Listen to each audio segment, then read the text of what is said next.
Everyone, আমি সুরভি। জ্ঞানজ্যোতি coaching centre পক্ষ থেকে তোমাদের সবাইকে জানাই আরও একবার স্বাগত। আজকে আমরা আলোচনা করব GB university second semester major paper 2 এর একটি গুরুত্বপূর্ণ বিষয় নিয়ে। দেখো আমাদের বিষয় কি আছে, আবহাওয়া বিকারের শ্রেণীবিভাগ বা টাইপস অফ ওয়েদারিং। এই যে আবহাওয়া বিকার রয়েছে শ্রেণীবিভাগগুলো নিয়ে কিন্তু আজকে আমাদের আলোচনা। ভূমিকা কি আছে দেখো, জে.কে. গিলবার্ট সর্বপ্রথম আবহাওয়া বিকার বা ওয়েদারিং শব্দটি কিন্তু ব্যবহার করেছিলেন। কে ব্যবহার করেছিলেন? জি.কে. গিলবার্ট। আবহাওয়ার বিভিন্ন উপাদান কি কি, চাপ, তাপ, উষ্ণতা, আর্দ্রতা, বৃষ্টিপাত ইত্যাদির প্রভাবে যখন কোনো স্থানের শিলা বিয়োজিত হয়ে অর্থাৎ চূর্ণ বিচূর্ণ হয়ে ভেঙে গিয়ে যদি সেই স্থানে অবস্থান করে বা স্বস্থানে বিরাজমান থাকে, তখন তাকে কি বলা হচ্ছে? আবহাওয়া বিকার বা ওয়েদারিং কিন্তু বলা হচ্ছে। যা কি কিভাবে সংঘটিত হচ্ছে দেখো, ভৌত প্রক্রিয়া হতে পারে, ভৌত আর যান্ত্রিক প্রক্রিয়া কিন্তু একই, ভৌত, রাসায়নিক বা জৈবিক ভাবে কিন্তু হয়ে থাকে। উদ্ভিদ, প্রাণী ও মানুষ এই আবহাওয়া বিকার প্রক্রিয়াকে কিন্তু ত্বরান্বিত করে থাকে। এবার আমরা আবহাওয়া বিকারের ভাগগুলো নিয়ে আলোচনা করব। তো প্রথমে দেখে নাও কি আছে, আবহাওয়া বিকারকে কিন্তু তিনটি ভাগে ভাগ করা হচ্ছে। কি কি? যান্ত্রিক আবহাওয়া বিকার বা মেকানিক্যাল ওয়েদারিং, 2 নম্বর আছে হচ্ছে রাসায়নিক আবহাওয়া বিকার বা কেমিক্যাল ওয়েদারিং, আর 3 নম্বর জৈবিক আবহাওয়া বিকার বা বায়োলজিক্যাল ওয়েদারিং। সবার প্রথমে যান্ত্রিক আবহাওয়া বিকার কাকে বলে সেটা জেনে নিচ্ছি। যান্ত্রিক আবহাওয়া বিকার কাকে বলে বা মেকানিক্যাল ওয়েদারিং কি? বায়ু উষ্ণতা, আর্দ্রতা, চাপের প্রভেদ অর্থাৎ চাপের পার্থক্য, কেলাস গঠন ইত্যাদির প্রভাবে যখন নানান ভৌত প্রক্রিয়ায় শিলাস্তর বিয়োজিত হয়ে অর্থাৎ চূর্ণ বিচূর্ণ হয়ে ভেঙে গিয়ে স্বস্থানে বিরাজ করে, অর্থাৎ যে স্থানে প্রথমে শিলাটি ছিল সেখানেই থেকে যায়, তাকে কি বলা হয়? যান্ত্রিক আবহাওয়া বিকার বলা হচ্ছে। তো যান্ত্রিক আবহাওয়া বিকার কোন কোন পদার্থ কোন কোন উপাদান নিয়ন্ত্রণ করছে দেখো, বায়ুর চাপ, তাপ, উষ্ণতা, আর্দ্রতা, তারপরে কেলাস গঠন ইত্যাদি কিন্তু যান্ত্রিক আবহাওয়া বিকারকে নিয়ন্ত্রণ করে থাকে। এক্ষেত্রে শিলার ধর্মগত কোনো পরিবর্তন ঘটে না, তাই একে কি বলা হচ্ছে? ভৌত আবহাওয়া বিকারও বলা হচ্ছে। তো যান্ত্রিক আবহাওয়া বিকারকে ভৌত আবহাওয়া বিকার কেন বলা হচ্ছে?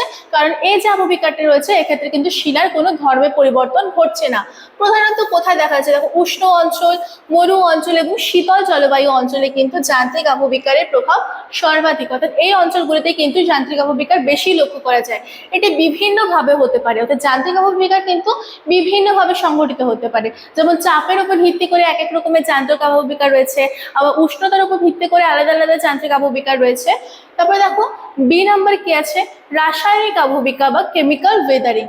বিভিন্ন রাসায়নিক উপাদান যেমন কি কি দেখো, কার্বন ডাই অক্সাইড বা CO2, অক্সিজেন বা O2, জলীয় বাষ্প বা H2O এবং উদ্ভিদের দেহাবশেষ থেকে নির্গত নানান ধরনের নির্যাসের প্রভাবে যখন শিলাসমূহ রাসায়নিকভাবে আবহাওয়া বিকৃত হয় বা ভেঙে চূর্ণ বিচূর্ণ হয়ে যায়, তখন তাকে কি বলবে?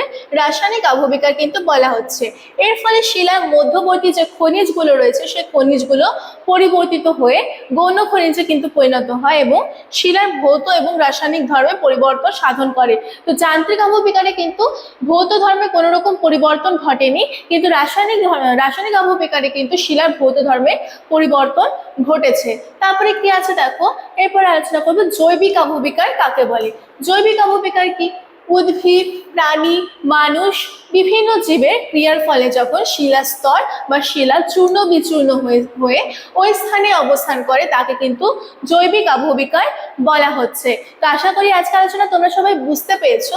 সবশেষে একটি ছোট্ট ইনফরমেশন আমি তোমাদের দিয়ে রাখছি। দেখো তোমরা যারা যারা ভাবছো আমাদের সাথে যুক্ত হবে, স্ক্রিনে দুটো নাম্বার দেওয়া আছে, দেখো যে কোনো একটি নাম্বারে কিন্তু কল করে তোমরা আমাদের সাথে যুক্ত হয়ে যেতে পারো। যে সুযোগগুলি পেয়ে যাচ্ছ দেখো, লাইভ ক্লাসেস পেয়ে যাচ্ছ, high quality notes, recorded classes, 100% common solutions কিন্তু তোমরা পেয়ে যাচ্ছ। যারা মেজর স্টুডেন্টস রয়েছে তাদের জন্য কোর্স ফি রাখা হচ্ছে মাত্র 1199 করে, এবং যারা মাইনর স্টুডেন্টস রয়েছে তাদের জন্য কোর্স ফি রাখা হচ্ছে মাত্র 699 করে। তো দেরি না করে ঝটপট আমাদের সাথে যুক্ত হয়ে পড়ো। তো আজকের জন্য কিন্তু এতটুকুই ছিল, দেখা হচ্ছে পরের ক্লাসে। Thank you.